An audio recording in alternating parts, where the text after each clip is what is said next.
Hello everyone, welcome to my room and happy Sunday. Today we're going to be talking about the type of Jordan Peterson, which for those who've been following my channel for a while, it will be no surprise that this is not the first time that I discuss Mr. or Dr. Peterson's type. I think this is my third published video discussing his type across the years, so never a bad idea to refresh one's memory, to re-spark a debate and see if we still agree or if we disagree, if change our minds, more information has come in, more perspective been brought into the conversation, and more theoretical resources have come into the picture to help us nail down this discussion and this issue, as will transpire a bit more later. This has initially, I hadn't planned to make a video on Jordan Peterson, but a lovely fellow and viewer of this very channel by the name of PAS9191 commented the following. He said, "Could you do a video analyzing JP's type, Jordan Peterson's type? I've always thought he's more ENTP. Do you have some sort of explanation/analysis?" And there were a few reactions which, relatively speaking, suggested interest. So I figured, I have actually done a bit more thinking on the type of Peterson since then. So I sort of wanted to come back to it and see if I can bring something new. So this will be the most up-to-date take on Jordan Peterson's type. What I would like to add, maybe as a teaser, maybe not, is that it would take a lot for me to change my mind at this point. I'm pretty confident that I've nailed down the type of Peterson, and hopefully I can explain to you why in a more or less coherent fashion. Before I move on with my topic, remember that I've written one of the most read books on the INFJ personality, the Ecstatic Soul, more than 2,000 copies sold, almost 100 reviews on Amazon. Check the links below, less than $10 and even cheaper for the ebook. It's a must read for a lot of people, according to a lot of people, if you want to have a deep knowledge of the INFJ type, going beyond the mere, more surfacey descriptions and really getting into nearly 150 pages of intensive exploration of the INFJ consciousness. I've also written a book more recently called The Infinite Castle, which is a novel. Rumor has it that the main character is an INFJ.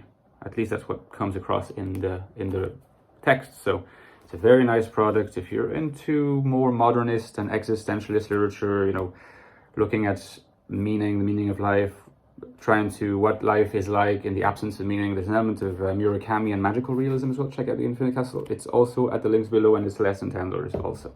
Really supports the channel, and so does supporting my Patreon page, which is available down below if you want to give anything from €3 a month. It helps massively when more and more people do it. Helps me continue run this channel, and deeply grateful. I also release some exclusive content there from time to time, so it might be something for you to consider. You might be interested in that. But to come back to the question of Jordan Peterson's type, one reason why it's a discussion that is so enduring in terms of the interest it generates, it's not just to do with how popular or controversial or at least visible in the sort of landscape Jordan Peterson is. It's also to do with the fact that there is far from a consensus. A consensus has never been attained. Like if you look at, for example, the case of Vladimir Putin, there used to be like a lack of consensus. Well, in fact, at the beginning, there seemed to be a consensus around INTJ. And then that consensus, which really shows that consensuses or consensi are not necessarily long-lived things, the ISTP vote started rising on the basis of some very good ISTP arguments. And so we entered a multipolar phase in Vladimir Putin's typing history, until we're almost heading towards a consensus around ISTP now.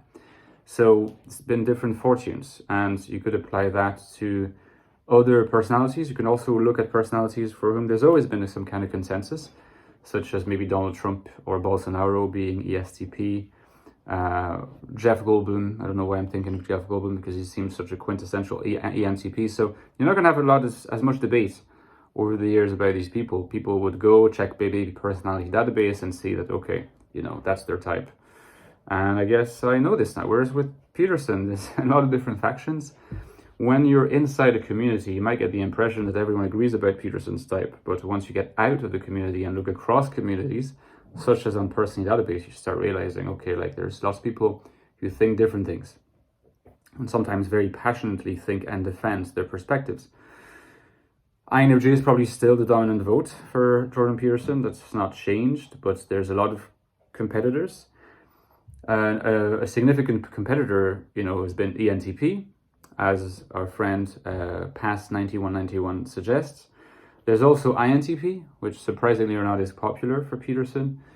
There's also ENTJ and ENFJ, which are popular votes, maybe ENFJ more than ENTJ, but maybe not quite as high up, which surprises me a bit, to be honest, and we'll cover that in a second.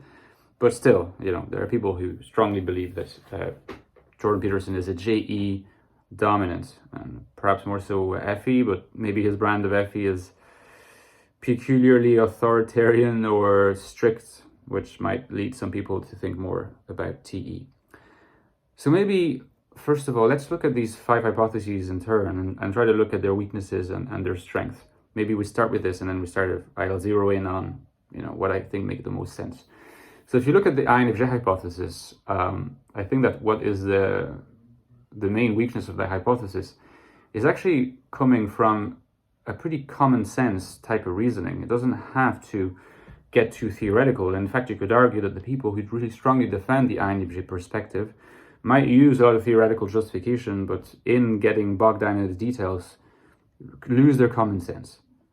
Could you have the life of Jordan Peterson? A clearly extremely extroverted lifestyle where your schedule, your agenda is always booked every day of the week and you're always on the ball.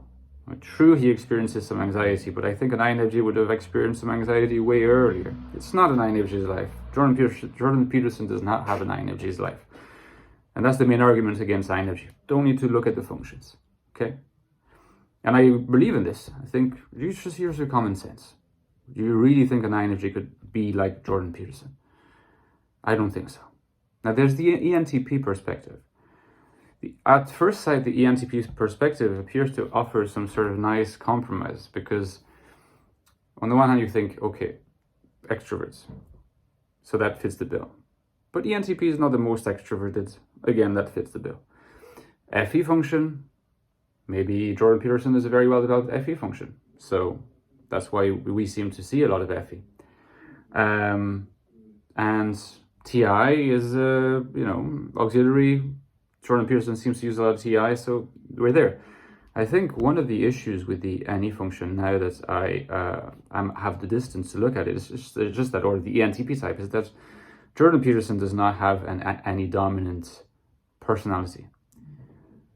Like, people just argue that he would tell stories during his lectures, say, and then just think anyway and try to somehow come back to what he was saying. And they argue that that's how NE works, but no, like a lot of JE leads do that. Any extrovert of any persuasion, if they are very talkative, they are going to end up doing things like this. It's inevitable. Nobody remembers the exact kind of sequence of what they've been talking about. So the more talkative you are, the more you expose yourself to that risk. But Peterson is very, very kind of linear kind of thinker, ultimately. Of course, he's a complex, layered thinker, you could argue. He's not always right, but that the man has smarts and he has a layered thought. But he doesn't go in all directions. Pretty focused. You don't really necessarily think ENTP, and I would argue that his FE function is so developed that tertiary, even a well-developed tertiary, would not have the level of maturity that would allow his FE to be that in your face. Now you could apply exactly the same brand of reasoning to the INTP hypothesis. So goodbye INTP hypothesis, knowing that the INTP hypothesis has another weakness, which is that it shares with the INFJ hypothesis. Could you imagine Peterson having an INTP lifestyle? No. Now, we get to the 2 JE hypotheses, which to me are the more interesting ones, particularly one of them. Jordan Peterson is someone who is clearly deriving a lot of, his valuing of experience in his life from guiding people and organizing people, harmonizing people around him to follow certain guidelines. providing justifications for those guidelines that are very, again, layered, complex, making use of logical reasoning, making use of historical analysis, making use of mythological discourse and analogy. No doubt about that. But what does he really value? Does he value that for the sake of that? Or does he value it for the sake of influencing people to follow certain lifestyles because he thinks that those paths are what will make them the most flourishing, the happiest, the most suitable to having like a functional family, and so on and so forth. Now, what does that remind you of? Reminds you of FE valuing, doesn't it? Not TE valuing. Jordan Peterson's JE function is very social function. It's a very intersubjective function. It's always constantly relying on interaction with the people in his audience to understand and interact and absorb and react and apply. The T is much less social. It's the fact that Jordan Peterson appears strict, the fact that he appears severe, the fact that he doesn't seem to be a super warm person, if you like, is what tempts people away from the FE analysis, on the grounds that the FE analysis or the FE function is always warm and pathetic. But actually, this is where the theoretical resources of other system comes in handy. I've talked before, you can check the video where I talk about, actually I really, in the context, if you're interested in Jordan Peterson's type, I really encourage you to check that video because it provides great context. The video, I will link it in the description box, about two different types of FE. There's directive FE and adaptive FE, okay?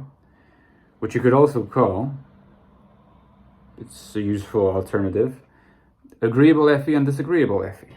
Now that comes, you've got to give credit to cognitive type. Cognitive type suggests that there is this distinction between two ways of manifesting FE, and that FE users clearly fall into one or the other category, although they may incorporate elements of the other side in their everyday life. It's sometimes you have people who are extremely directive, sometimes you have people who are extremely adaptive, but often it's kind of in the middle. But there's always a certain color, right? So for example, I according to cognitive type, I qualify as adaptive FE, adaptive user FE, harmonizing, trying to influence through understanding what makes people tick and navigating that sphere. Directive FE is much more stern. It's much more, if you like, assertive. It does aim at kind of you understanding what's in your best interest, but it harmonizes by, in some sense, by force of persuasion, and doesn't necessarily rely so much on what you could call diplomacy.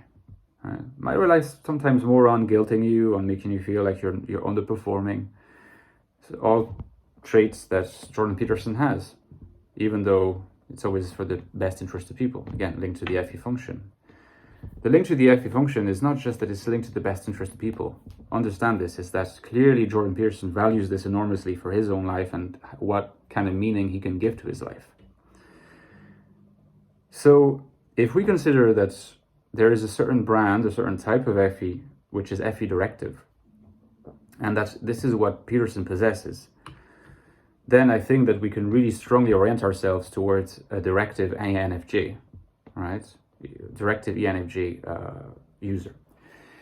I think the last big issue with Peterson, again, makes it so hard to nail down a type, make the INTP option possible, makes the INFJ option attractive, is TI, because Jordan Peterson clearly has well-developed and relatively mature TI.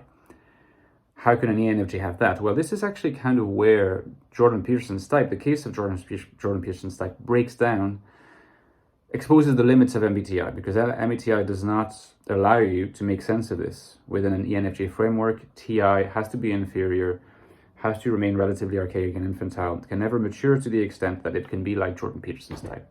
So here, it's better to try to use the theoretical resources of systems such as cognitive type.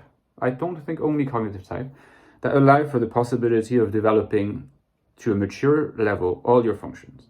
Still means that for an ENFJ, TI will be kind of the one which will be the most tense to develop, or SE for an INFJ, and so on and so forth. But you can do that. You can do that through your own experience, through your own life, through what, people you've interacted with, through the hardships you may have been through your own self-work. And it's very tempting to think that we have, in the case of Jordan Peterson, an ENFJ with well-developed TI.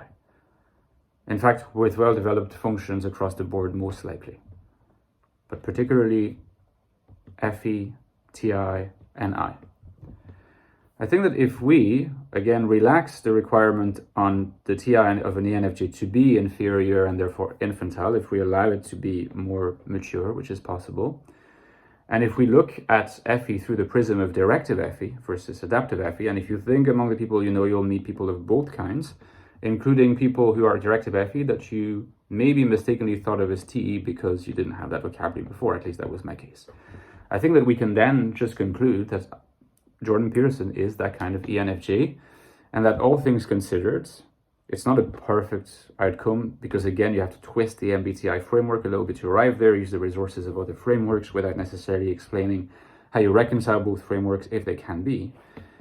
It's the type that is the most convincing and that presents the fewer issues, and through the prism of which you can explain by far the most about Jordan Peterson's everyday life, about his behavior, about how he interacts with people, about how he goes about motivating people, and how, importantly again, how he values the things that he himself does in his life.